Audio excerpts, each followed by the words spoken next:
Ambassador Veth had spent 40 years studying the humans. He watched them from far away, reading their signals, learning their languages, and trying to understand how they thought. The Karani Collective considered humans to be a young and foolish species. They had only been traveling through space for 300 years. That was nothing compared to the Karani, who had ruled the stars for 10,000 years. Veth was tall and thin, with blue skin that changed color based on his emotions. When he was calm, his skin was deep blue like the ocean. When he was angry, it turned dark purple. And when he was afraid, it became pale gray like ash.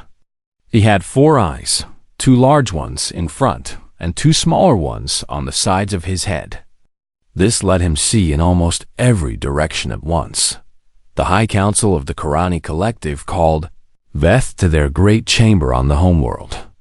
The chamber was enormous, with ceilings so high that clouds sometimes formed inside. 12 elders sat on floating platforms, looking down at Veth with expressions of boredom and superiority. "Ambassador Veth," said the first elder, her voice echoing through the chamber, "we have a task for you. The humans have grown too bold. They have built 17 colony worlds in territory that belongs to us. We want 12 of those worlds back." Veth bowed his head. "What would you have me do, First Elder?" "Go to their home planet. This place they call Earth. Tell them they have 10 days to surrender the colonies. If they refuse, we will take the worlds by force." Veth felt a small concern in his chest, but he pushed it away. The humans were weak. Everyone knew this. Their ships were slow and poorly armed. Their military was small. They had never fought a real war against another species. This would be simple. "I will leave immediately," Veth said. Dahi's diplomatic cruiser was a beautiful ship, sleek and silver, with engines that could fold space and travel between stars in moments. 6 warships accompanied him as an escort. This was standard protocol when dealing with lesser civilizations. The warships were there to remind the humans of Karani power. The journey to Earth took only a few hours. When Veth's ship emerged from fold space, he looked out at the human home system and felt unimpressed. There was 1 yellow star, 8 planets, and scattered stations and satellites. He could see perhaps a dozen human ships in the area, and they looked crude and ugly compared to Karani vessels. "Send our arrival signal," Veth told his crew. "Inform them that the Karani Collective demands an audience." The response came quickly. A human woman appeared on his communication screen. She had dark hair pulled back in a tight style, and her face showed no fear. "Ambassador Veth," she said, "I am Admiral Una Park of the United Earth Defense Force.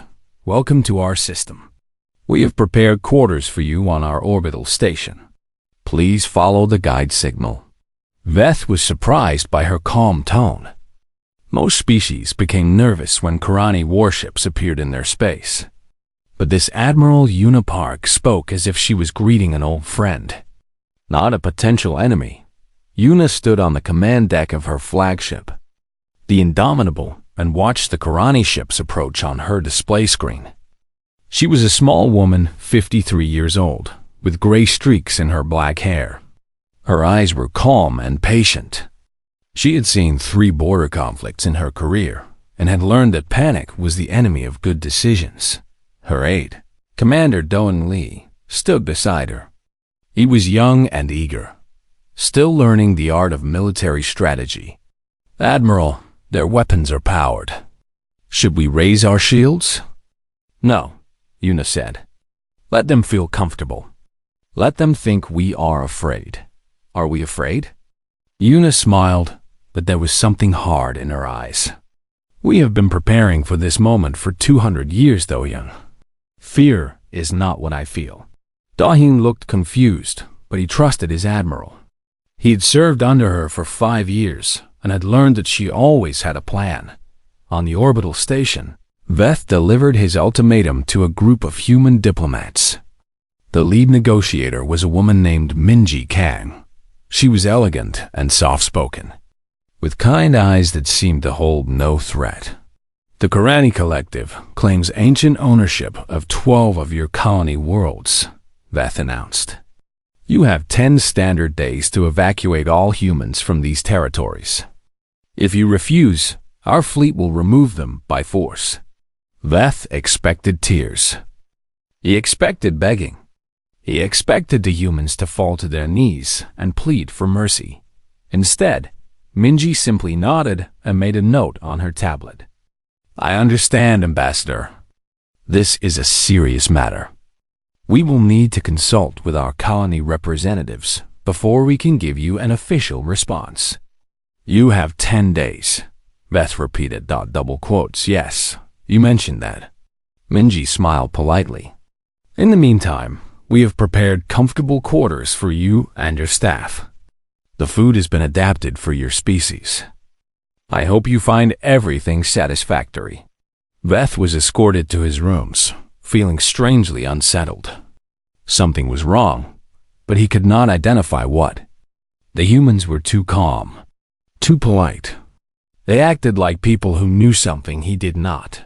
That night, Veth stood at his window and looked out at the stars.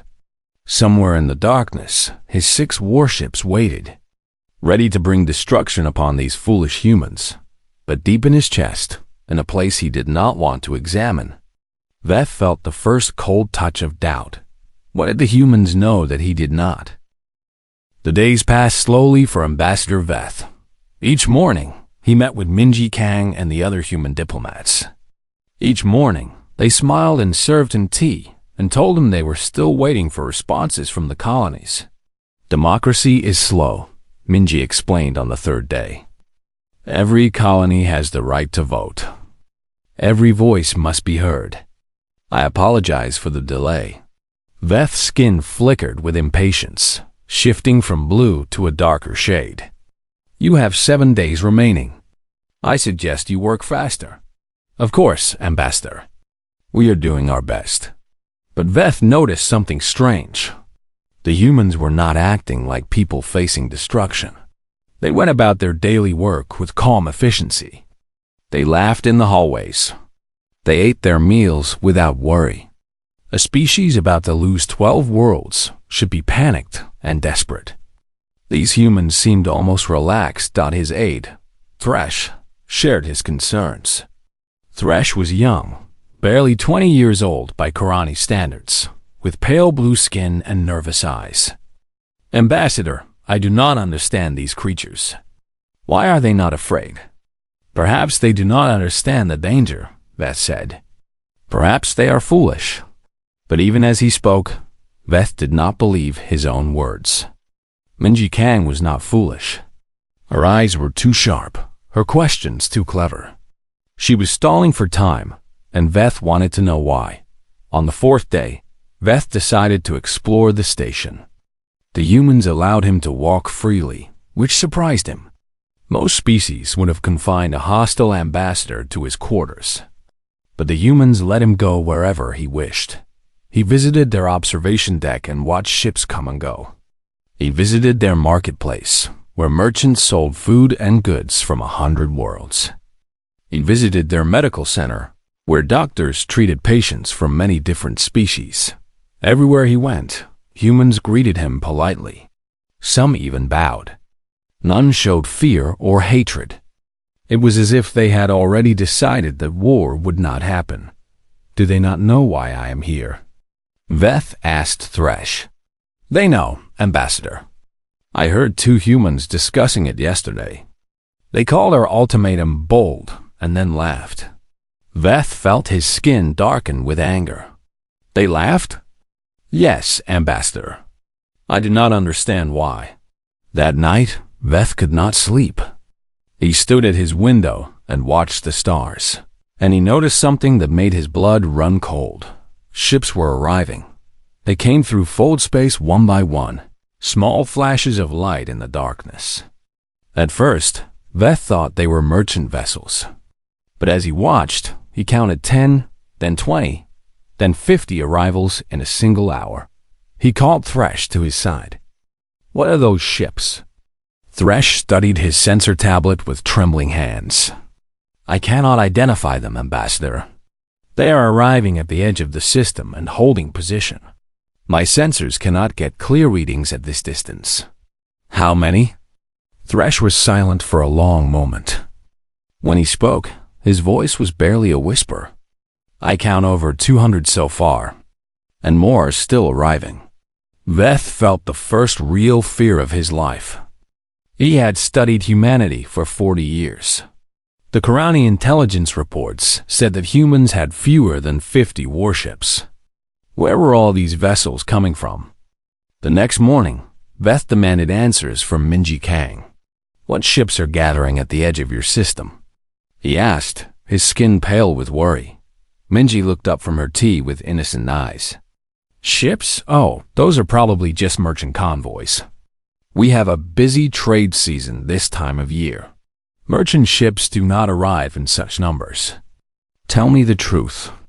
Minji set down her cup and folded her hands. Her expression remained pleasant, but something changed in her eyes. They became harder, more focused. Ambassador Veth, you came here to threaten our people. You demanded that we abandon 12 worlds that we built with our own hands. Worlds where our children were born. Worlds where our parents are buried. They belong to the collective by ancient right, Veth said, but his voice lacked conviction. Ancient right? Minji's smile vanished. When your ancestors claimed those stars, my ancestors were still learning to make fire. Does time truly give you ownership of worlds you never visited, never touched, never loved? Veth had no answer. You asked about the ships, Minji continued. Those ships are our response. Every colony has answered our call. Every ship that can fly has come home. And they are still coming, Ambassador. They will keep coming until every human vessel in the galaxy is gathered here. Why? Minji stood and walked to the window. She looked out at the stars, and her reflection showed a woman who carried a great weight on her shoulders. Because this is our home, she said softly, and we protect what we love. On the 6th day, Veth counted over 300 ships at the edge of the system. His 6 warships suddenly seemed very small and very alone. On the 7th day, he received a message from Admiral Una Park. It said simply, "Tomorrow, I will give you our answer." Veth did not sleep that night. He stood at his window and watched the stars, and he prayed to gods he had not believed in for centuries. Something was coming. Something terrible and wonderful and beyond anything he had imagined. And in his heart, Veth knew that the galaxy would never be the same again. The morning of the 8th day arrived, and Ambassador Veth felt like a man walking to his own execution. He had barely eaten in 2 days. His skin had lost its healthy blue color and had become pale and gray. Thresh walked beside him, equally terrified, clutching his tablet like a shield. Minji Kam met them at the entrance to the observation deck. She wore formal clothes today, a dark suit with silver buttons. Her hair was perfect. Her expression was calm and unreadable. "Ambassador," she said with a small bow, "Admiral Park is arriving soon. She wanted you to watch from here." Veth said nothing. He walked to the enormous windows that looked out into space and waited. For several minutes, nothing happened. The stars were quiet. The darkness was peaceful. Veth began to wonder if this was some kind of trick. Then the first ship emerged from fold space. Veth had seen many warships in his long career. He had visited the great shipyards of the Qurani homeworld, where vessels the size of small moons were constructed. He thought he understood what power looked like. He was wrong. The ship that appeared before him was a monster. It was black and massive, covered with weapon systems that his eyes could not fully process. Cannons lined its sides like teeth. Missile bays dotted its surface like scales. It moved with slow, terrible grace, like a predator that knew it had no enemies. "That is the Guangetto," Minji said softly. "Admiral Park's flagship." It is named after an ancient king who expanded our people's territory centuries ago. A warrior king who never lost a battle.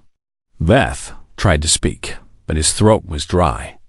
Then another ship appeared. And another. And another. They came through fold space in waves, each arrival marked by a flash of light. Dreadnoughts and carriers, cruisers and destroyers, battleships and frigates. They filled the space around Earth like a swarm of angry insects, blocking out the stars with their massive hulls. Thresh's tablet fell from his trembling hands and clattered on the floor. The young aide made no move to pick it up. He simply stared at the window with his mouth hanging open. The Yulji, Minji continued, pointing to a carrier that was releasing dozens of smaller fighter craft. Named after a general who defeated an army of 1 million soldiers with clever strategy. The Yi Sun Sin, named after an admiral who won every naval battle he ever fought. The Jumong, named after a legendary archer and king. Stop, Veth whispered, but Minji did not stop. We name our warships after heroes, Ambassador. People who faced impossible odds and refused to surrender. People who protected their homes and their families, even when the entire world stood against them. We remember them. We honor them. And when we go to war, their spirits fly with us. The ships kept coming. 10 minutes passed, then 20. Veth lost count after 200 vessels. His sensors had failed completely, overwhelmed by the sheer number of signals. When the last ship finally took its position, the human fleet stretched across the sky like a wall of metal and fire. 412 warships, armed and ready, crewed by men and women who would rather die than surrender. Veth's legs gave out. He collapsed into a chair, his body shaking. His skin had become so pale that he was almost white. "This is impossible," he said, his voice cracking. "Our intelligence said you had 50 ships. 50. Where did these come from?" Minji sat down across from him. Her expression was not cruel or triumphant. If anything, she looked sad. "For 200 years, we built in secret," she said. Hidden shipyards in asteroid fields. Factories buried deep inside moons. We knew that someday, someone would come to take what was ours. We prepared for that day. But why? Veth asked. Why hide your strength? Why let the galaxy believe you were weak? Minji was quiet for a moment. Then she said, "There is an old saying among my people. Walk softly and carry a big stick." We did not want war, Ambassador. We wanted peace. But we knew that peace sometimes requires strength. A message appeared on the communication screen. A woman's face filled the display. It was Admiral Yuna Park, sitting on the bridge of the Guangado. Behind her, Veth could see dozens of officers working at their stations. "Ambassador Veth," Yuna said. Her voice was calm and steady. "You came here to deliver terms. Now I will deliver ours. Please come to my ship. We have much to discuss." A shuttle was waiting to take Veth to the flagship. As he walked to the docking bay, he passed a group of human soldiers standing at attention. They were young, most of them barely adults by any standard. But they stood straight and proud, their eyes fixed forward, their hands steady on their weapons. They were not afraid. Veth realized in that moment that he had made a terrible mistake. He had thought humanity was weak because they did not boast of their power. He had thought they were foolish because they smiled instead of threatening. He had thought they were easy prey, but they were none of these things. They were patient. They were clever. They were prepared.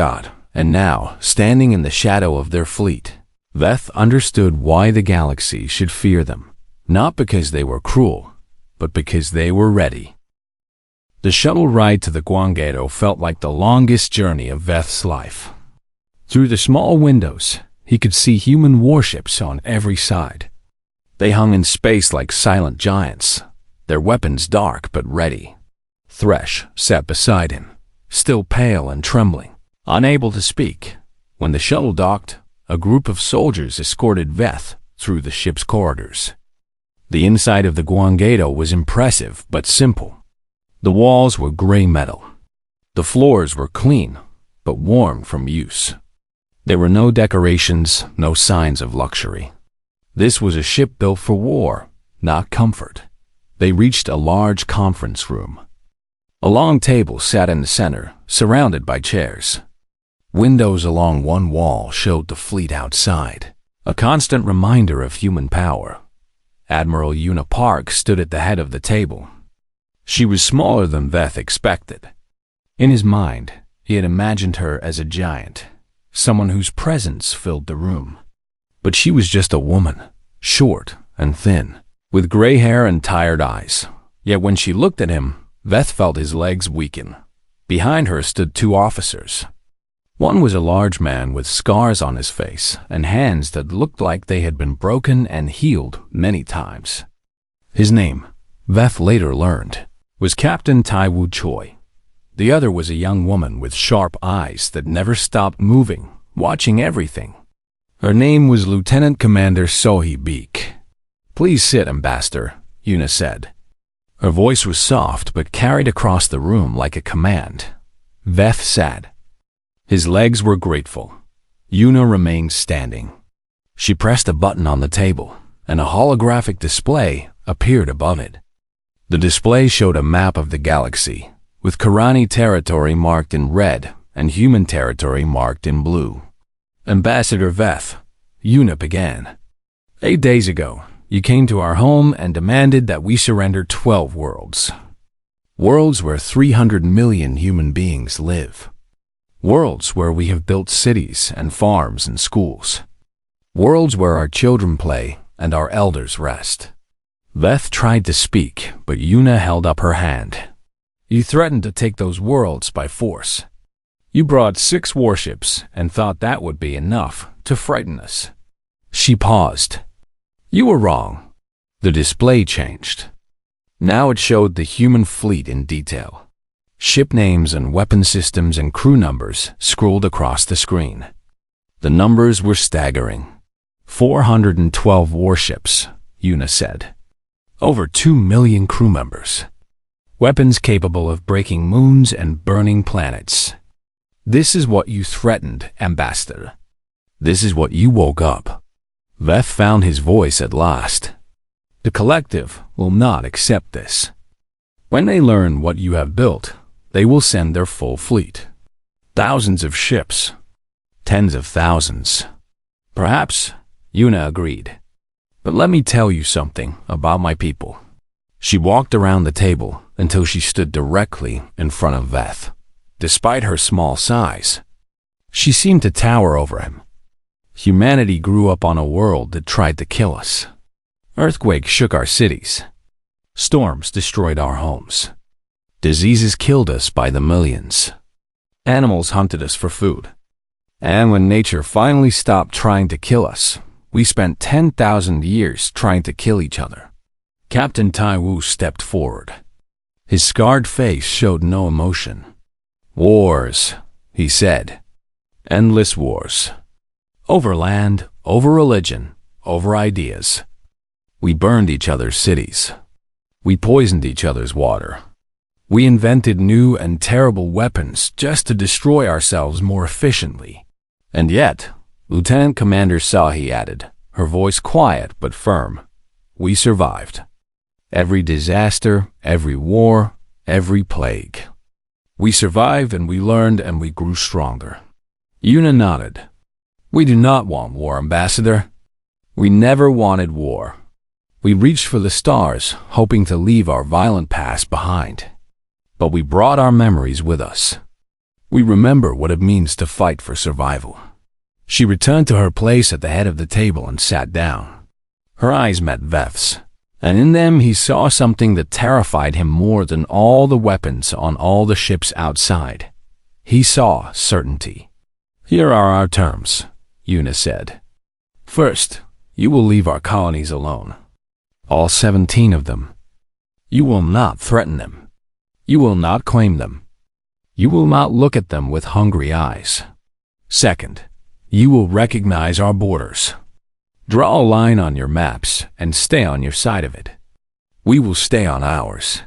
Third, you will tell every other civilization in this galaxy what you saw here today.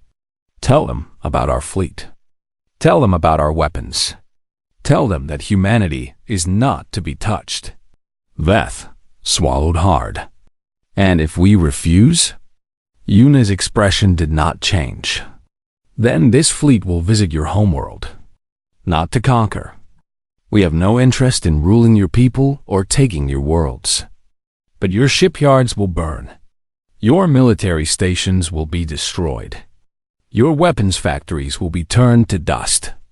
And when we are finished, your collective will spend the next 100 years rebuilding. The room was silent. Even the air seemed to hold its breath. We are not conquerors, Ambassador, Yuna said finally. But we are protectors.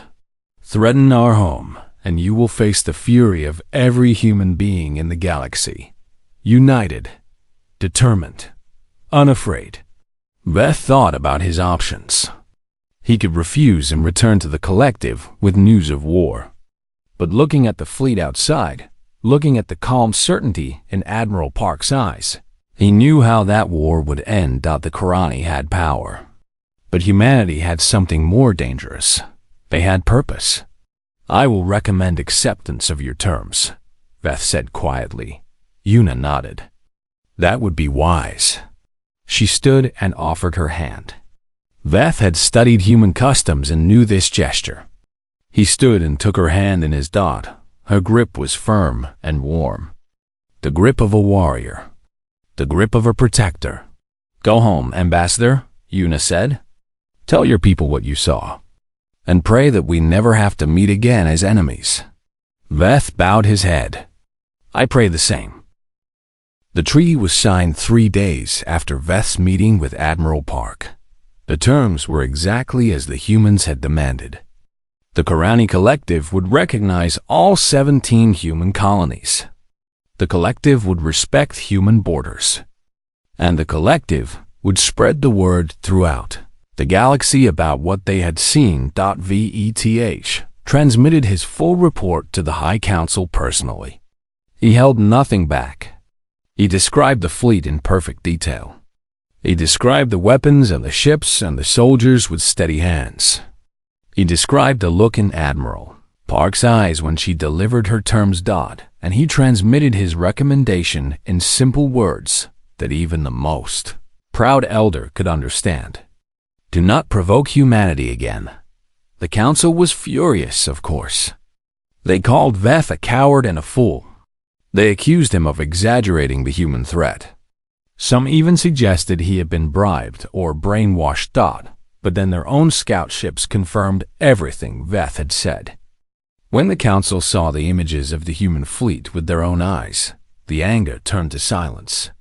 And the silence turned to fear. Within 1 standard year, 3 other galactic powers tested humanity's resolve. The first was the Vrix Consortium. They were pirates by nature, raiders who took what they wanted from weaker species. They sent 50 ships to attack a human mining colony on the frontier, expecting easy victory. Admiral Junhyok Nam responded with 40 warships. The battle lasted less than an hour. When it was over, the Vrix fleet was nothing but burning metal and drifting bodies. Admiral Nam sent the footage to every corner of the galaxy with a simple message. This is what happens when you attack our people. The second test came from the Thesari hegemony. They were an old species, proud and arrogant, who believed they had the right to tax anyone passing through their space. When human traders refused to pay, the Thesari demanded tribute under threat of war. Captain Yoonji Moon of the frigate Dangan was escorting the traders. She was young, only 32 years old, but she had been trained by the best officers in the human fleet. When the Thesari opened fire, she did not run. Her single frigate destroyed 3 Thesari patrol ships. Then she targeted their space station and reduced it to rubble. Finally, She broadcast a message that would become famous throughout the galaxy. We pay tribute to no one. We bow to no one. We are humanity. Remember this name. The third test came from an ancient species whose name humans could not pronounce. They had ruled their corner of the galaxy for 100,000 years. They believed themselves to be the greatest power in existence. They sent a single messenger drone to Earth with an ultimatum: submit to our rule or be erased from the stars. Admiral Yuna Park sent the drone back with one word attached: try. The ancient species never came.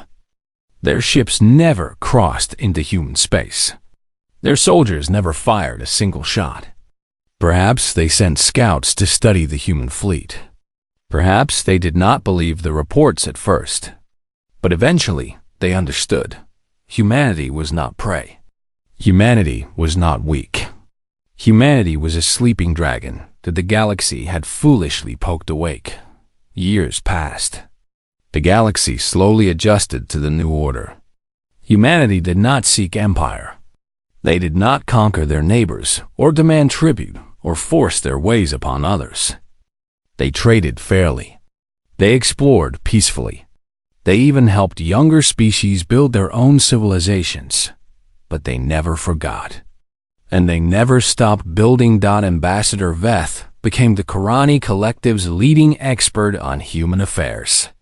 Other species sought his wisdom, asking him to explain how such a young civilization could become so powerful so quickly. One day, a gathering of young diplomats from dozens of worlds came to hear him speak. They sat in a great hall, eager to learn the secrets of humanity. Veth stood before them, old now, his blue skin faded with age. But his eyes were still sharp, and his voice was still strong. Many of you want to understand humanity, he began. You want to know their weaknesses. You want to find ways to manipulate them or control them or defeat them. I am here to tell you that such efforts are foolish. The young diplomats murmured among themselves. Humanity is not like us, Beth continued. They are not conquerors. They do not seek empire. They do not want your worlds or your resources or your worship. What they want is simple. They want to protect their home. And everything they love falls under that protection. A young diplomat raised her hand. Then how do we deal with them? Veth smiled. Trade with them. Learn from them. Invite them to your celebrations and accept their invitations in return. Make them your friends. Show them that you respect their people and their ways. Do this, and you will find no more loyal ally in the galaxy. And if we cannot? Asked another diplomat. If war is unavoidable? Veth's smile faded. His expression became dark and serious. Then pray to whatever gods you worship, he said slowly. Pray that you have not made an enemy of humanity. Because if you threaten their home, if you harm their people, they will not rest until you are dust. He paused and looked out at the gathering.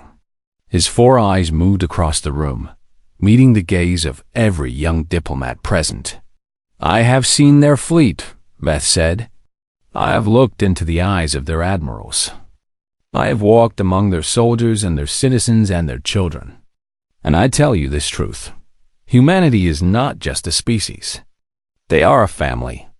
They are billions of brothers and sisters who will fight and die for each other without hesitation. He stepped back from the podium. His final words echoed through the hall like a prophecy. The galaxy has many powerful species, but there is only one humanity. Threaten them at your own risk, because when the human fleet arrives, there will be no negotiation. There will be no mercy. There will only be fire and fury and the terrible weight of a species united. Veth turned and walked away, leaving the young diplomats in stunned silence. Outside, the stars shone bright and cold. And somewhere among them, the children of Earth continued their endless watch, ready to protect their home from any threat, today and forever. This was the way of humanity, and the galaxy would never forget it.